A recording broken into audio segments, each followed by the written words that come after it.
Assalamualaikum warahmatullahi wabarakatuh. Waalaikumsalam warahmatullahi wabarakatuh. Kalian siap belajar hari ini? Siap. Oke, sudah siap semua. Nah, sebelum kita mulai proses pembelajaran hari ini, tolong ketua kelas atau yang mewakili atau salah satu silahkan pimpin berdoa.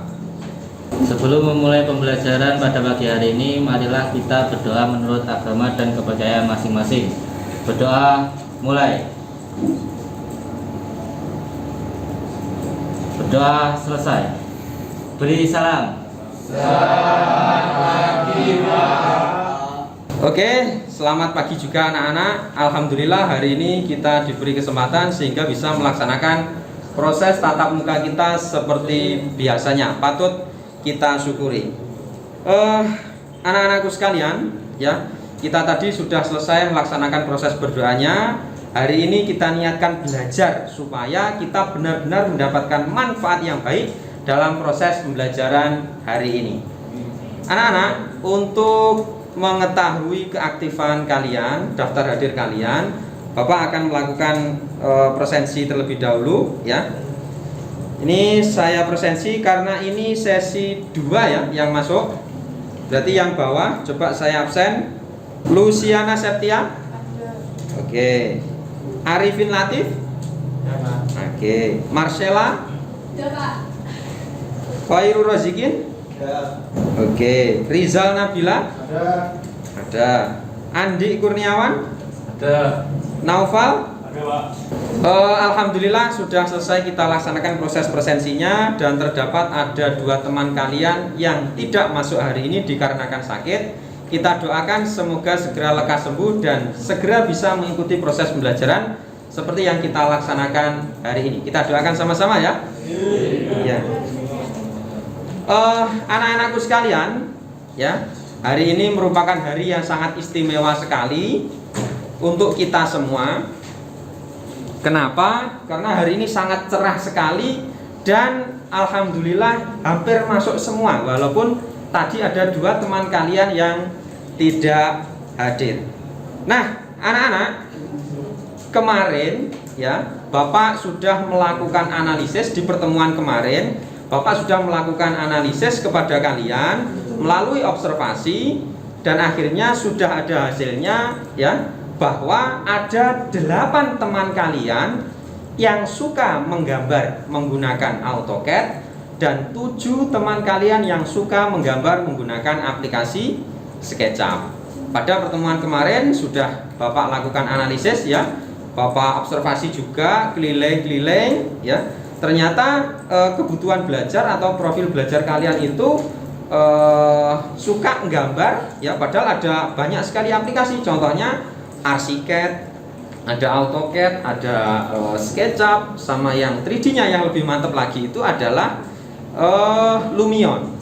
Dari hasil analisis terdapat 8 teman kalian yang suka menggambar ya menggunakan aplikasi AutoCAD dan yang 8-nya lagi suka yang 7 maaf itu suka menggambar menggunakan aplikasi SketchUp. Nah, anak-anak, nanti dari 8 dan 7 anak ini akan Bapak bagi kelompok nanti ya. Ini karena masih awal sekali, ini saya informasikan ke kalian bahwa pembelajaran kita hari ini ya. Hari ini kita akan belajar mengenal perintah-perintah dasar menggambar menggunakan aplikasi ya, AutoCAD dan SketchUp. Ini tadi sudah kita sepakati sama-sama. Kita mau mengulas terlebih dahulu terkait aplikasi SketchUp. Bapak tunjukkan PowerPoint-nya dulu ya. Oke. Nah, ya, ini tampilannya. Coba kita gerakkan dulu. Ini masih agak berat ya. Nah.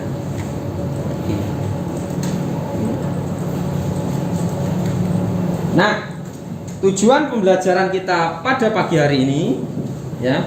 Ini ada indikator.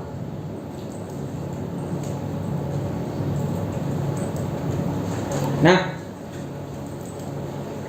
anak-anak sekalian, pada pagi hari ini kita akan mempelajari terkait menerapkan menggambar 3 dimensi menggunakan aplikasi ya. Jadi di sini kalau kita lihat indikator pencapaian kompetensinya pada poin pengetahuan yang akan kita capai pada hari ini adalah kalian mampu menerapkan menggambar 3 dimensi dengan menggunakan fungsi material editor atau perintah-perintah dasar yang ada pada aplikasi AutoCAD dan SketchUp. Dari gambar yang diberikan di lembar soal dengan benar sesuai kunci jawaban.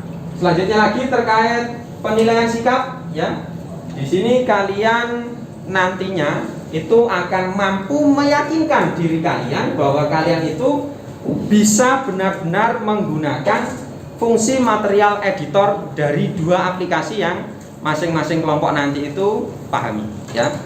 Setelah itu dari indikatornya yang keterampilan itu adalah kalian satu mampu membuat gambar 3 dimensi menggunakan fungsi material editor tadi atau perintah-perintah dasarnya. Lalu setelah kalian mampu membuat, kalian nanti juga akan mampu mencetak ya. Jadi ada 3 aspek indikator pencapaian kompetensi. Yang pertama adalah pengetahuan, kalian mampu menerapkan perintah-perintah dasar yang ada pada aplikasi AutoCAD dan SketchUp. Setelah kalian mampu menerapkan, kalian yakin bahwa kalian itu bisa ya. Secara keterampilannya, setelah tadi kalian mampu menerapkan, setelah itu kalian yakin pada diri kalian kalau kalian itu pasti bisa. Keterampilannya kalian mampu membuat ya. Setelah kalian tadi kan paham bisa menerapkan dari perintah-perintah dasar, kalian mampu membuat contoh gambar-gambar 3 dimensi. Setelah mampu membuat, kalian juga harus mampu menyimpan, maaf bukan mencetak ya, tapi menyimpan. Kalian mampu menyimpan hasil gambar kalian tadi. Nah, anak-anak ya, sebelum kita bahas lebih jauh, ini tadi adalah indikator. Coba Bapak lanjutkan. Ini adalah tujuan pembelajaran yang akan kita capai hari ini ya. Mirip dengan indikator tadi. Yang pertama pengetahuannya adalah menerapkan menggambar 3 dimensi dengan menggunakan fungsi material editor. Sikapnya adalah kalian yakin, mampu meyakinkan diri kalian bahwa dalam menggunakan fungsi material editor. Keterampilannya kalian mampu membuat gambar 3 dimensi dengan pengetahuan tadi. Kalau kalian sudah mampu menerapkan, kalian juga mampu membuat gambar 3 dimensi serta bagaimana cara menyimpan hasil gambar kalian tadi. Nah, sebelum Bapak melangkah lebih jauh ya, ini tadi adalah tujuan pembelajaran yang akan kita capai hari ini. Anak-anakku sekalian, Bapak akan coba tanya ke kalian ya. Ini sebagai apersepsi supaya kalian lebih ngeh dengan apa yang kita pelajari hari ini. Anak-anak, pernah tidak kalian ketika perjalanan dari rumah ke sekolah ya, di pinggir jalan atau sempat menemui di sekitar rumah kalian itu ada baliho atau banner di mana di situ ada gambar rumah minimalis atau rumah modern, di mana tampilan rumah minimalis atau modern itu mampu menggerakkan kalian bahwa kalian pengen gambar itu tadi. Pernah tidak? Oke. Atau tidak hanya ini ya, tidak hanya di jalan ketika dari rumah kalian menuju ke sekolah, tapi misalkan di sekitar rumah kalian ya, kebetulan ada tetangga yang mungkin baru pulang dari luar negeri ya, tiba-tiba bangun di mana tampilan rumahnya itu kelihatan sangat bagus sekali karena dia mengadopsi dari misalkan luar negeri yang baru saja mereka temui, dan itu mampu menggerakkan hati kalian, itu juga bisa. Nah, anak-anak ya, tadi Bapak sudah melaksanakan apersepsi mengaitkan pembelajaran kalian dengan yang ada di dunia nyata. Sebelum kita melangkah jauh ke sana itu maksudnya kalian tadi melihat gambar baliho atau banner besar ya, ada gambar rumah 3 dimensi yang mampu menggerakkan hati kalian pengen menggambar itu. Nah, maksud saya sebelum kita melangkah jauh ke sana, hari ini kita pelajari terlebih dahulu perintah-perintah dasarnya atau material-material editor apa yang digunakan untuk menggambar rumah 3 dimensi. Nah, sebelum kita melangkah jauh ke sana, kita pelajari dulu perintah-perintah dasarnya itu apa saja. Nah, untuk mendukung proses pembelajaran hari ini dan untuk memahami atau membantu kalian memahami perintah-perintah dasar menggambar menggunakan aplikasi SketchUp, ya, Bapak akan memutarkan video. Jadi nanti ketika Bapak putarkan video, silahkan kalian amati. Nanti akan Bapak tanya, ya, terkait apa saja perintah-perintah dasar yang ada dalam video tersebut. Jadi supaya kalian nggak terlalu santai, jadi ada keaktifan antara guru dengan murid. Oke, Bapak carikan dulu di mana gambar ini. Nah, ini adalah video pembelajaran yang akan kalian simak ya beberapa waktu nanti. Silakan dilihat. Waktunya cuma 3 menit, tidak akan lama. Tenang saja. Selamat datang anak-anakku sekalian di video pembelajaran. Video ini bisa kalian gunakan, bisa kalian manfaatkan nanti untuk proses pembelajaran bagaimana memahami ikon-ikon atau perintah-perintah dasar menggambar 3 dimensi di aplikasi Google SketchUp. Nah, untuk bisa mengoperasikannya tentu anak-anakku sekalian harus memahami yang namanya ikon. Ya. Nah, kita pahami dulu ikon yang pertama yang ada di sebelah kiri saya ini namanya adalah ikon rotate. Anak-anakku sekalian pasti lihat kalau ikonnya sedang berputar kan. Nah, ini namanya ikon rotate, dia berfungsi merotasi objek 2 dimensi dan objek 3 dimensi ya, bisa searah suhu X, bisa searah suhu Y, dan bisa searah suhu Z, tergantung kita menginginkan rotasinya itu ke arah mana. Yang kedua ada yang namanya ikon push yang ada di sebelah kanan saya, di mana ikon push ini berfungsi untuk menarik atau membuat objek menjadi 3 dimensi, menarik atau menekan, bisa membuat objek dalam 3 dimensi plus melubangi objek juga bisa. Itu fungsi dari push dan pull. Yang ketiga ada ikon yang namanya adalah move, di mana fungsi dari ikon move yang sedang berputar ini adalah untuk memindah atau mengcopy objek sekaligus di Google SketchUp. Selanjutnya lagi, yang keempat, ada ikon yang namanya offset. Ini ada di sebelah kanan saya ini, ikonnya sudah berputar. Ada ikon yang namanya offset. Fungsi dari ikon ini adalah membuat garis dengan jarak tertentu, bisa mengecil, bisa besar. Yang kelima, jadi yang kelima ini anak-anak sekalian, di sebelah kiri saya ada yang namanya ikon follow me, di mana fungsi dari ikon follow me ini adalah membuat objek dengan cara mengikuti garis atau teks yang sudah kita buat. Anak-anak sekalian, itu tadi adalah sekilas terkait penjelasan fungsi dari perintah-perintah aplikasi 3D yang ada di aplikasi Google SketchUp. Oke anak-anak, itu tadi adalah video pembelajaran terkait mengenali fungsi-fungsi atau perintah-perintah dasar yang ada pada aplikasi SketchUp. Nah, agar lebih mantap ya, ini Bapak akan coba mereview sedikit ya terkait fungsi dari salah satu perintah yang ada di aplikasi SketchUp. Tadi yang pertama ada yang namanya rotate ya, kalau tidak salah berfungsi untuk memutar atau merotasi objek. Nah, ini rasanya kurang afdol kalau hanya Pak Hanafi saja yang mencoba mereview ya. Saya akan coba tanya ke kalian salah satu atau salah dua saja, salah satu fungsi ya yang kalian amati tadi. Oke. Nah, rasanya kurang afdol kalau hanya Pak Hanafi saja yang mereview. Saya coba ingin tahu keaktifan kalian. Coba saya menunjuk Bayu ya. Coba Bayu, apa setelah kamu tadi melihat ya atau memahami terkait fungsi atau perintah-perintah dasar dari aplikasi SketchUp, coba apa fungsi dari perintah dasar move? Move berfungsi untuk memindah atau berfungsi untuk mengcopy objek. Oke, betul sekali ya bahwa kembali. Oke, betul sekali ya bahwa move itu berfungsi untuk memindah. Ya, memindah, move namanya bahasa Inggrisnya kan move itu pindah. Berfungsi untuk memindahkan objek atau mengcopy objek. Mantap, tepuk tangan untuk Mas Bayu. Coba sekarang saya ingin satu lagi dari teman kalian, ya. Saya ingin lihat keaktifan lagi. Ya, tadi Mas Bayu sudah, sekarang coba Tito. Ya. Coba Mas Tito, apa fungsi dari perintah push? Push berfungsi untuk membuat bidang objek 3 dimensi.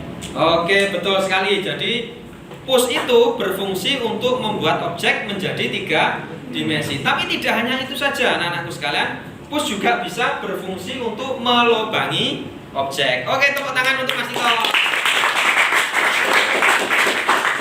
Anak, setelah kalian tadi sudah melihat tayangan video dan coba sudah kita review sama-sama, tadi juga kita tunjuk Bayu dan Tito untuk menyampaikan salah satu fungsi dari perintah dasar menggambar aplikasi 3 dimensi. Kita ambil contoh tadi adalah SketchUp, ya. Tadi sudah bisa, kalian semua sudah paham. Nah, agar lebih mantap lagi kalian dalam memahami materi perintah-perintah dasar menggambar 3 dimensi, Bapak akan membuat kalian menjadi 2 kelompok yang kelompoknya ini sesuai kebutuhan belajar kalian, ya. Pada pertemuan kemarin sudah Bapak analisis, ya, ada 8 anak yang suka menggambar itu menggunakan aplikasi AutoCAD dan ada 7 anak yang suka menggambar dengan aplikasi SketchUp. Jadi silakan kalian berkelompok, pindah tempat duduk, ya. Yang sebelah kiri sini kelompok AutoCAD, yang sebelah kanan sana yang suka menggambar dengan aplikasi SketchUp, ya. Silakan bertukar. 8 anak di sebelah kiri saya sini, ya, silahkan bertukar. 8 anak sebelah kiri yang suka menggambar menggunakan SketchUp di sebelah kanan. Ya, silahkan dibagi kelompoknya. Ya, oke.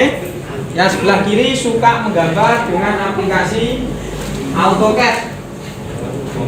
Oke, sebelah kanan sana suka menggambar menggunakan aplikasi SketchUp. Nah, ya, nih tuh sama kemarin suka AutoCAD dari sebelah sini. Nah, ya, oke. Ini sebelah kiri kelompoknya sudah, sebelah kanan sudah. Alhamdulillah kelompoknya sudah terbentuk. Sebelah kiri adalah yang suka, ya, kebutuhan belajar kemarin yang setelah dianalisis. Sebelah kiri suka menggambar dengan aplikasi AutoCAD, yang sebelah kanan suka menggambar dengan aplikasi SketchUp. Nah, sekarang, ya, coba kalian buka aplikasi yang kalian sukai tadi, kiri AutoCAD, kanan SketchUp. Coba kalian gambar nanti, ya. Nanti akan Bapak dampingi juga. Coba kalian gambar dan kalian silahkan saling kolaborasi, ya, sesama yang menyukai aplikasi. Maksudnya, yang suka aplikasi AutoCAD, coba silahkan kalian gambar bidang-bidang yang ada di sekitar ruangan ini. Yang kalian sukai, tidak saya Bapak bebaskan, artinya tidak Bapak tentukan, ya. Bisa meja, bisa kursi, ya. Setelah itu bisa almari, bisa pintu, bisa jendela. Coba silahkan kalian gambar menggunakan aplikasi yang kalian sukai dan gambarlah bentuk-bentuk yang ada di sekitar ruangan ini, termasuk yang saya sebutkan tadi kan, ada meja, ada kursi, ya. Ada almari, ini juga ada pintu, ada jendela, ya. Silahkan nanti juga kolaborasi. Yang suka AutoCAD misalkan sebelah sini kolaborasi dengan temannya yang sebelah sana, yang suka SketchUp di sebelah sini misalkan kolaborasi dengan teman kalian yang sebelah sana, sesama penyuka aplikasi AutoCAD dan SketchUp. Silahkan digambar. Oke, ini kamu sedang menggambar apa, Mbak? Jendela ya? Kelihatannya. Nah, jendela ini layarnya bisa kamu ubah, maksudnya kaca. Kacanya kan saya samakan biru, ya. Misalnya diubah dengan menekan tombol B ini. Nah, di sini ada glass and mirror. Ini sing misalnya sama share warna rojo tembus. Nah, beda kan? Nah, ini coba kamu ubah semua warna, ya. Ini gambar meja, pintar sekali. Gambar meja, tinggal ngasih warna aja, ya. Coba diberi tekstur, ya. Diberi material editornya. Di sini ada yang namanya wood. Misalkan mejanya ini meja kayu. Warna meja. Nah, ini lebih natural kalau warnanya pakai warna kayu. Ini Marcella, gambar apa lah? Gambar apa? Almari. Waduh, mantap. Almari tapi kocok kono ya ini. Oke, Pak, kacanya saya bantu ngasih ya. Pak, sini ada glass and mirror. Nah, kacanya. Ya, coba dilanjutkan. Bayu, gambar apa Bayu? Wah, gambar kursi lengkap dengan ukurannya. Kursi ya. Oh, ini kursi saya sering mau undi-undi sama dengan kursi saya di rumah. Oke, jangan lupa ya ketika gambar pakai masker. Terapkan protokol kesehatannya ya. Oke, lanjutkan Bayu. Bagus. Gambar apa Mas? Jendela. Oh, ya gambar kusen. Wah, bagus sekali. Jadi awal gambarnya kusennya tidur, setelah itu dirotate 3D jadi berdiri. Nah, ini yang suka gambar pakai AutoCAD ya. Oke, bagus. Lanjutkan. Gambar apa Mas? Jendela. Wah, ini sudah diterapkan ke rumah ini malah ya. Oh, ada pintunya juga, ada jendelanya dibuka. Belajar di mana Mas? Lewat internet. Oh, bagus sekali. YouTube. Oke, tinggal melengkapi, tinggal ngasih atap. Lanjutkan ya. Gambar apa Mbak? Gambar rumah. Wah, bagus sekali. Sampai sak latarnya warna hijau ya ini. Ah, kelihatan. Ini atapnya ada, hubungannya juga sudah. Ada jendela, ada pintunya. Memang asik sekali kalau kita juga bisa menguasai menggambar menggunakan aplikasi AutoCAD. Kembangkan bakatmu, siap. Lanjutkan. Nah anak-anak, itu tadi proses diskusi kita sangat asik sekali, sangat menarik sekali ya. Yang sebelah kiri sudah menerapkan menggambar tadi beberapa bentuk yang ada, simpel aja yang ada di dalam ruangan. Ada meja, kursi, pintu, almari ya. Sebelah kiri saya sudah menerapkannya menggambar menggunakan aplikasi yang kalian kuasai atau yang kalian sukai ya. Sebelah kiri menggambar, tadi saya lihat Mas Tito juga menggambar pintu menggunakan aplikasi AutoCAD. Sebelah kanan tadi ada Marcella, ada Bayu ya, ada Amirul yang menggambar juga menggunakan aplikasi SketchUp, di mana aplikasi itu benar-benar kalian sukai dan kalian kuasai ya. Jadi bidangnya tadi yang ada dalam ruang lingkup ruangan ini yang mudah-mudah saja. Contohnya Mas Bayu tadi juga menggambar ini, saya ambil di depan ya. Menggambar, Mas Bayu menggambar kursi dengan sangat cepat, dengan berbagai ukurannya juga muncul ya. Kursi yang katanya tadi saya tanya yang sering Mas Bayu duduki di rumah. Saya menggambar kursi yang sering saya pakai di rumah Pak. Oh, bagus sekali, nggak apa. Yang di sini belum ada yang gambar, nggak apa-apa. Bagus sekali ya, apresiasi, tepuk tangan untuk kita semua. Oke ya, cukup. Nah anak-anak, kita sudah ada di penghujung pembelajaran kita hari ini. Sebagai bahan refleksi, kira-kira adakah yang mau menyimpulkan apa saja yang kita pelajari hari ini tadi ya, dari jam pertama hingga sekarang ini tadi? Apakah ada yang mau menyimpulkan? Oke, sebelah kiri ya, angkat tangan coba Mbak Erna ya. Coba disimpulkan dengan keras apa yang sudah kita pelajari hari ini atau apa yang sudah Mbak Erna pelajari hari ini. Ya, berdiri loh. Hari ini kita sudah belajar menggambar tentang kusen pintu, jendela, serta almari. Oke, bagus sekali. Ini yang menyimpulkan dari yang suka menggambar menggunakan aplikasi AutoCAD. Sekarang yang suka menggambar menggunakan aplikasi SketchUp ada? Oh, Marcella, coba. Tadi Marcella menggambar jendela dengan aplikasi SketchUp, bagus sekali. Coba Marcella simpulkan. Hari ini kita sudah belajar menggambar tentang almari, Ya. kursi, dan meja. Oke, tepuk tangan lagi untuk kita semua. Nah, ya, itu tadi yang sudah kita pelajari hari ini. Akan coba Bapak bantu menyimpulkan bahwa hari ini kita sudah menggambar ya, menggunakan aplikasi yang kalian kuasai sesuai kebutuhan belajar kalian, dan yang digambar pun juga kalian sendiri yang memilih sesuai apa yang kalian kuasai dan sesuai apa yang kalian senangi ya. Pengen gambar meja, langsung jalan gambar meja. menggunakan aplikasi AutoCAD, yang sebelahnya lagi menggunakan aplikasi SketchUp. Sebagai bahan evaluasi, Bapak akan membagikan lembar refleksi untuk kalian. Nanti silahkan diisi dan dikumpulkan ke depan.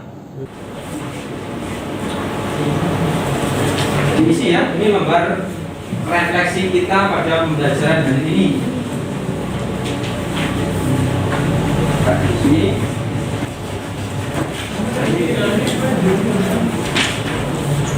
Masalah diisi masalah ya. Wah, gambar meja bagus. Karena sudah selesai mengisinya, coba lembar refleksinya dikumpulkan di masing-masing kelompok, segera dikumpulkan. Karena sudah selesai mengisinya, coba dikumpulkan. Oke, terima kasih Rena. Terima kasih Mas Ilma. Ini lembar refleksinya sudah Bapak terima. Saya simpan sebagai bahan refleksi pembelajaran hari ini. Untuk pertemuan minggu depan, ya, saya berharap kalian semua lebih semangat lagi dalam menggambarnya. Karena tadi juga masih ada, saya lihat beberapa, walaupun bentuk gambar 3 dimensinya itu kelihatan bagus, tapi masih ada yang belum dikasih warna, ya kalau tidak salah tadi. Ya, maka itu nanti akan kita teruskan di pembelajaran minggu depan, akan kita lanjutkan. Kita betulkan atau kita jadikan bentuk 3 dimensi itu kelihatan real. Ketika dilihat orang yang awam tentang gambar itu, wah gambarnya kelihatan bagus sekali. Itu akan kita pelajari minggu depan. Bapak berharap kalian tetap semangat dalam belajarnya, karena ini kondisinya masih pandemi. Selalu terapkan protokol kesehatan. Oke anak-anak, ada kurang lebihnya Bapak mohon maaf. Pembelajaran hari ini saya akhiri. Sebelumnya saya ucapkan terima kasih banyak untuk kalian semua karena sudah antusias di proses pembelajaran aplikasi perangkat lunak sama Pak. Nah, saya akhiri. Wassalamualaikum warahmatullahi wabarakatuh. Waalaikumsalam warahmatullahi wabarakatuh. Oke, assalamualaikum warahmatullahi wabarakatuh. Di sini saya Ahmad Hanafi sebagai calon guru penggerak angkatan 4 Kabupaten Blitar. Saya ingin sedikit berbagi terkait proses aksi nyata modul 2.1 tentang pembelajaran berdiferensiasi. Kita akan mempelajari apa itu sebenarnya pembelajaran berdiferensiasi di dalam kelas. Nah, berikut adalah pengertian pembelajaran berdiferensiasi. Menurut Tomlinson tahun 2001 di dalam bukunya halaman 45 mengatakan pembelajaran berdiferensiasi adalah usaha untuk menyesuaikan proses pembelajaran di kelas untuk memenuhi kebutuhan belajar individu setiap murid. Ibu bapak yang sangat saya hormati, terkadang ketika di kelas kita jarang sekali mau menyesuaikan proses pembelajaran. Artinya kita selalu guru masuk langsung tanya kesiapan belajar murid, setelah itu kita langsung memberinya tugas tanpa melihat atau kita mau menyesuaikan dengan penyesuaian ke murid. Dan kita juga jarang sekali mau memenuhi kebutuhan belajar murid. Contohnya ketika kita masuk di kelas, proses belajarannya hari ini kita adalah ini, tanpa melihat atau tanpa kita tanya terlebih dahulu. Anak-anak hari ini kalau pembelajarannya itu misalkan kita memasang batu bata, kalian sudah siap atau belum? Misalkan contohnya di kasus gambar, anak hari ini semangat pengen menggambar pondasi, tapi kita menjelaskan kuda-kuda, akhirnya tidak nyambung. Atau anak kita beritahu, hari ini target kita adalah kalian mampu menguasai atau bisa menggambar gambar tampak. Tapi anak pada hari itu juga sebenarnya dia pengen mempelajari tentang detail kuda-kuda, akhirnya tidak ada match atau ketersambungan. Biasanya kita langsung mengajar begitu saja tanpa menanyakan, kalau hari ini kita belajar ini, apakah kalian sudah siap? Nah, biasanya hal-hal seperti itu jarang sekali kita tanyakan. Nah, inilah yang dinamakan pembelajaran berdiferensiasi. Dan setiap murid perlakuannya pasti berbeda, Ibu Bapak. Jadi contohnya, saya punya murid namanya misalkan Bayhaki. Dia senang sekali belajar by tampilan visual. Artinya, dia akan mampu menangkap segala macam informasi dengan melihat tutorial atau video. Tapi ada satu anak lagi yang namanya Dimas, dia tidak suka melihat video, tapi dia lebih suka langsung dijelaskan secara langsung. Ada lagi satu anak perempuan namanya Fikriatul, dia sangat suka belajar kalau melihat buku teks. Jadi ketiga anak ini mempunyai kebutuhan belajar yang berbeda-beda. Maka itu harus kita ketahui terlebih dahulu supaya metode yang kita ajarkan ke anak itu bisa pas atau bisa terpenuhi. Seperti itu Bapak, maksud dari pembelajaran berdiferensiasi. Itu hanya gambaran sekilas saja. Kita lanjutkan. Nah, pelaksanaan pembelajaran diferensiasi di kelas ini yang harus kita ketahui. Yang pertama, persiapannya adalah kurikulum yang memiliki tujuan pembelajaran yang didefinisikan secara jelas. Jadi tidak hanya gurune karep menerapkan pembelajaran diferensiasi, tapi kalau tidak didukung dengan adanya kurikulum yang memiliki tujuan pembelajaran yang didefinisikan secara jelas, nanti juga percuma Bapak. Jadi bukan hanya guru yang perlu jelas dengan tujuan pembelajaran, namun juga muridnya. Jadi ketika masuk anak-anak hari ini, tujuan pembelajaran kita adalah kalian mampu menggambar fondasi, misalkan seperti itu. Dua, bagaimana guru menanggapi atau merespon kebutuhan belajar muridnya? Ya ini yang sangat jarang sekali Bapak. Ketika murid kita asik menjelaskan, ternyata murid yang di belakang ramai karena tidak sesuai dengan kebutuhan belajar mereka. Karena mereka sebenarnya misalkan ingin diperhatikan atau ingin belajar menggunakan buku teks, tapi kita menjelaskannya dengan video, akhirnya tidak nyambung. Bagaimana ia akan menyesuaikan rencana pembelajaran untuk memenuhi kebutuhan belajar murid tersebut? Misalnya, apakah ia perlu menggunakan sumber belajar yang berbeda, cara yang berbeda, dan penugasan serta penilaian yang berbeda? Karena ini konteksnya anaknya banyak sekali dalam satu kelas, bisa 30. Tiga, bagaimana mereka menciptakan lingkungan belajar yang mengundang murid untuk belajar? Selama ini kita mengajar langsung saja to the point, misalkan ada video, kita jelaskan step by stepnya tanpa melihat apakah cara kita itu mampu mengundang minat belajar peserta didik. Padahal murid ketika kita pede sekali menjelaskan dengan model pembelajaran kita, ternyata murid tidak suka. Dan kita tidak mau belajar lagi atau tidak mau mencari tahu kenapa murid ini tidak mau memperhatikan kita. Seperti itu.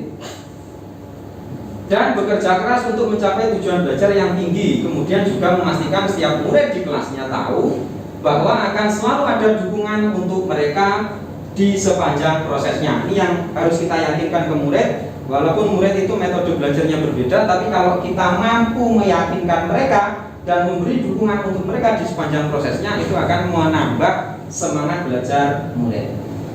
Yang keempat, manajemen kelas yang efektif. Bagaimana guru menciptakan prosedur, rutinitas, metode yang memungkinkan adanya fleksibilitas pembelajaran di kelas. Yang kelima, penilaian berkelanjutan. Bagaimana guru tersebut menggunakan informasi yang didapatkan dari proses penilaian formatif yang telah dilakukan untuk dapat menentukan murid mana yang masih ketinggalan atau sebaliknya. Nah, ini adalah manfaat pembelajaran berdiferensiasi. Apa manfaatnya? Karena dengan pembelajaran berdiferensiasi, kebutuhan murid akan terpenuhi dengan tetap berfokus kepada merdeka belajar dan tujuan pembelajaran. Jadi, ini adalah final atau tujuan akhir, atau bisa dikatakan manfaat pembelajaran berdiferensiasi, Bu Bapak. Karena dengan adanya pembelajaran berdiferensiasi, kebutuhan murid akan terpenuhi. Contohnya tadi yang sudah saya jelaskan di depan, murid datang dari rumah, misalkan dari rumah dia sudah mencoba menggambar detail fondasi, tapi pada hari itu pertemuannya harusnya membahas kuda-kuda. Nah, ini kalau guru tidak mampu menelaah atau tidak mampu mengetahui kebutuhan belajar murid yang dari rumah ingin gambar fondasi, sedangkan kita ngoyak gitu aja menjelaskan detail kuda-kuda, semangat belajar murid itu juga akan berkurang. Karena kita itu tadi tidak mau mengetahui kebutuhan belajar murid. Semua pembelajaran berdiferensiasi, tujuan hasil akhirnya adalah ke murid, Bapak. 3 aspek kebutuhan belajar murid. Nah, ini adalah 3 aspek kebutuhan belajar murid yang harus diketahui. Yang pertama adalah kesiapan belajar murid. Alangkah baiknya ketika kita masuk itu mampu menciptakan suasana yang senang atau mengundang murid untuk belajar, atau persepsinya itu jelas sekali. Kapasitas untuk mempelajari materi baru, karena setiap anak itu berbeda kapasitasnya untuk mempelajari materi baru di hari sama, apalagi mapelnya banyak sekali. Sebuah tugas yang mempertimbangkan tingkat kesiapan murid. Nah, ini terkadang sangat jarang sekali diperhatikan oleh guru-guru. Yang penting kasih tugas targetnya harus hari ini harus dikerjakan tanpa melihat atau mempertimbangkan tingkat kesiapan murid. Nah, ini akan membawa murid keluar dari zona nyaman mereka, sehingga murid merasa pembelajaran dengan misalkan Pak Hanafi kurang nyaman karena selalu dipaksa untuk mengerjakan A, B, C, D, E tanpa menanya atau mengundang murid tersebut untuk semangat belajar. Namun dengan lingkungan belajar yang tepat, yang menggunakan pembelajaran berdiferensiasi tadi dan dukungan yang memadai dari guru yang sebelumnya juga pernah saya presentasikan, guru itu ibarat Pak Tani yang selalu mengayomi tanamannya, mereka tetap dapat menguasai materi baru tersebut. Kita lanjutkan kesiapan belajar murid yang kedua, minat murid. Seperti juga kita orang dewasa, murid juga memiliki minatnya sendiri dalam belajar. Minat setiap murid tentunya akan berbeda-beda sepanjang tahun. Murid yang berbeda akan menunjukkan minat pada topik yang berbeda. Dengan menjaga minat murid tetap tinggi, diharapkan dapat meningkatkan kinerja murid. Banyak sekali PR kita, Ibu Bapak. Jadi kita harus mengetahui minat belajar murid. Apakah murid tersebut suka belajar itu by video, atau dia akan mudah menangkap ketika langsung kita jelaskan, atau dia lebih suka melihat buku teks, artinya melihat buku panduan yang terstruktur terkait materi kita. Kita sangat jarang sekali melihat hal itu karena mungkin faktor kesibukan dan kesiapan belajar gurunya sendiri. Yang terakhir, yang ketiga, ini adalah profil belajar murid. 1. Membaca rapor murid dari kelas mereka sebelumnya untuk melihat komentar dari guru-guru yang sebelumnya atau melihat pencapaian murid sebelumnya. Ini penting sekali Bapak, untuk melihat keterukuran. Bagaimana cara kita mengukur? Salah satunya dengan melihat rapor yang sebelumnya sudah dikomentari oleh guru atau wali kelasnya atau guru-gurunya sebelumnya. 2. Berbicara dengan guru murid sebelumnya untuk menggali informasi terkait guru tersebut. Kita di sini punya salah satu anak yang perlu perlakuan khusus. Contohnya adalah Ahim di 11 DPP 3 yang nantinya akan PKL di sini. Ini kita sudah dapat masukan dari beberapa guru-guru sebelumnya kalau anak itu memang perlu pendampingan khusus. Makanya PKL-nya tidak kita letakkan di luar tapi di sekolah kita. Yang ketiga, membandingkan tujuan pembelajaran yang ingin dicapai dengan tingkat pengetahuan atau keterampilan yang ditunjukkan oleh murid saat ini. Nah, ini yang dipilih murid. Keempat, melakukan survei untuk mengetahui kebutuhan belajar murid. Misalkan kita kasih angket, sebenarnya kamu itu hari ini pengen belajar apa? Misalkan kalau kita telaten sebagai guru, ya kita sebar angket, akhirnya kita nanti akan bisa menganalisis atau melalui observasi tahu, oh ternyata muridku hari ini pengen belajar dengan melihat video atau dengan melihat buku, atau lebih mudah kalau dijelaskan oleh gurunya. Nah, itu nanti akan terkuak kalau kita mau melakukan survei untuk mengetahui kebutuhan belajar murid.